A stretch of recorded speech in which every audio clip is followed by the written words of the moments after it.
guest walked in at the last minute. Mike is involved. Just driving by.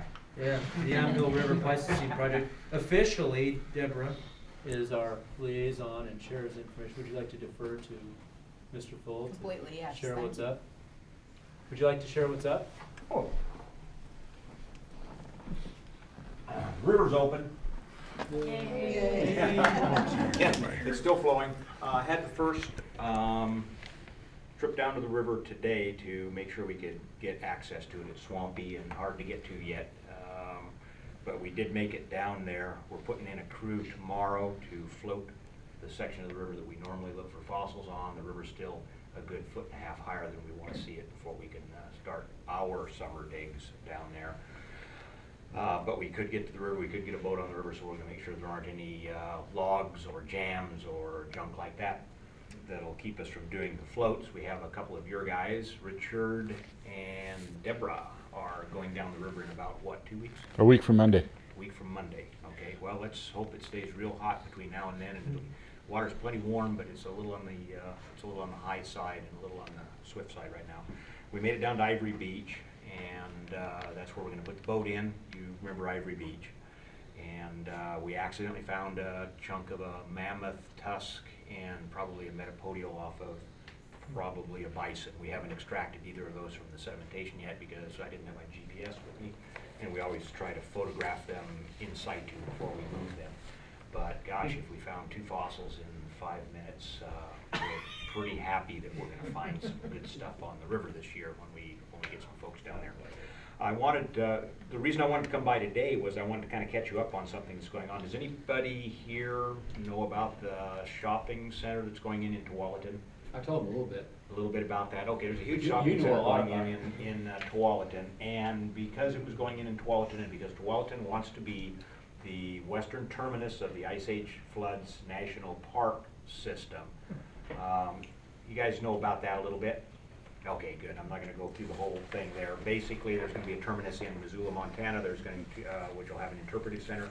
There'll be kiosks and sites all the way down the gorge, and then somewhere out west, there's going to be, whenever there's funding again and we get out of the economic slump and the federal government wants to throw more money at things, we're going to have an interpretive center out west somewhere. Tualatin's trying to do that. Since Tualatin is trying to do that, they want all new development in Tualatin to have some kind of an Ice Age theme. So they're putting a huge shopping center in.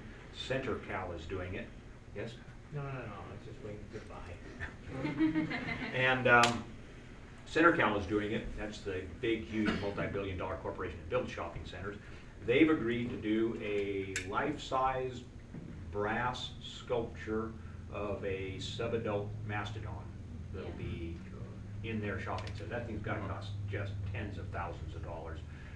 We've been involved a little bit on it. When I say we, that means us and all of you guys, because you know you're part of the Willamette Valley Pleistocene Project right along with us. We've been involved as a resource to them, and we've had some input on the stance of the mastodon, the size of the tusks, the framing of the animal, how big it would be, how tall it would be, because we happen to have about a 9-year-old mastodon tusk in our collection, and that's the age of the animal that they wanted to portray.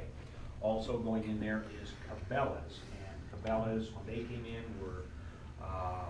they were given the mandate of what are you going to do for the Ice Age motif, and they said we would like to display real fossils from the Willamette Valley, from the Pleistocene. And where do we get them?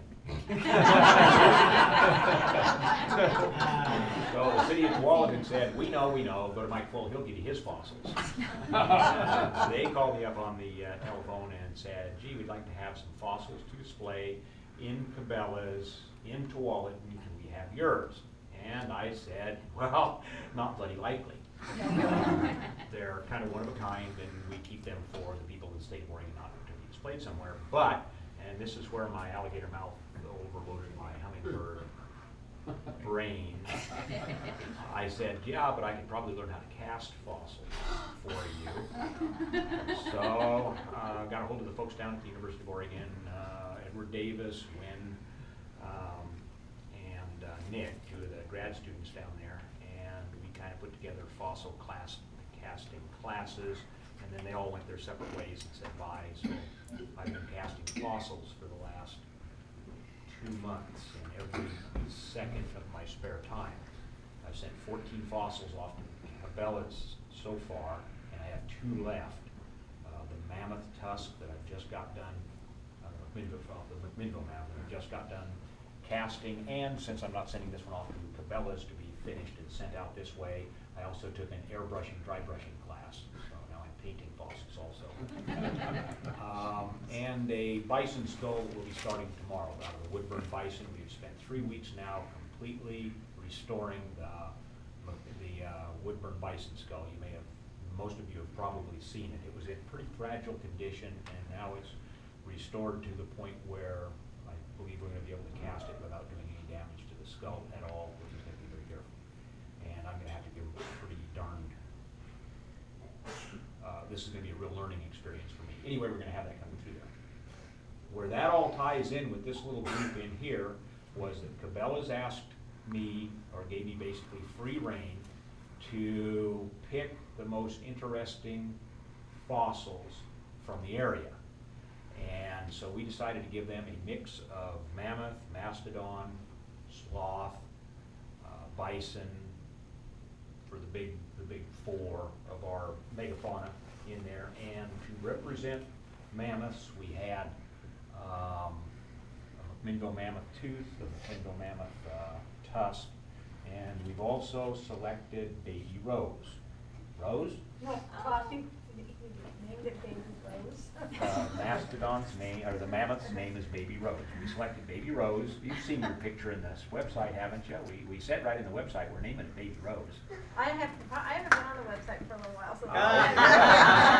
Congratulations. We named Don't use my the pictures. mammoth Baby Rose, and that mammoth is going to be featured in the Cabela's fossil display. So when you go to Cabela's in Tualatin and go to the fossil display case, there's going to be a cast of the baby mammoth tooth that your group, that Rose, pulled out of the Anthill River out there. So we had to make a oh, come up here for a second, Rose. We had to make a fossil cast of it. I wanted to tell this story because this is the cutest thing I've ever seen on the river. Great. That was your first fossil. Yeah. That was your first time out. Yeah. Get over here. Camera. Okay, everybody there had a camera, right? So, Mike, we found something. Really? You're not supposed to be here, you're supposed to be over here digging. That was Marvin's fault. He was the site boss while I was doing something else.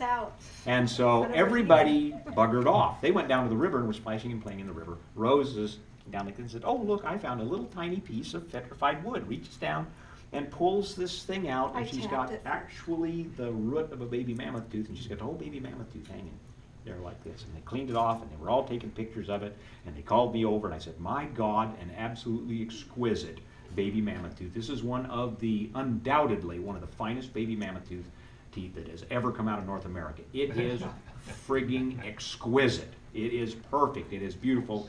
And here's Rose with it. I know I've got to give it away. And I just melted. I said, oh gosh, Rose. Yes, you do! Mine! And it's been in the collection ever since, and it's going to be displayed at Tualatin. The fossil cast is going to be displayed. And I just wanted to show you kind of where it goes. All this stuff is kept in the public domain for the people of the state of Oregon in this collection, and how much I appreciated it. So, you can bring that up. So I told you that we had to cast it. I told you that I had to take a class in fossil painting. Can I give you Baby Rose back? Oh my gosh. Not the real one, but the fact that you have to ask is good enough for me. I don't have my glasses on, so. Oh, I I got it in my purse. see. So, you know, show it It to the feels folks here. lighter. It feels lighter. It feels a little lighter, but remember, Yeah. Baby Rose had to dry out a little bit, and we had to preserve and restore her. I'll So have to come and they're visit and hold her. virtually the same size. They're virtually indistinguishable. As a matter of fact, when I got that one done, I called Marv over and brought him into the house, and I held one up here and one up here and said, Marv, pick the replica.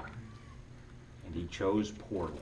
You've got about as good a replica I'll have to of the bring it and cast compare as it myself. could. Show that around the folks up here. I just wanted to come down here and personally give her a copy of it and say thank you very much. But show it around. That's one of the most exquisite fossils we've ever found down on the Amhill River, and I wanted to say thank you. Thank you very much. You're very welcome.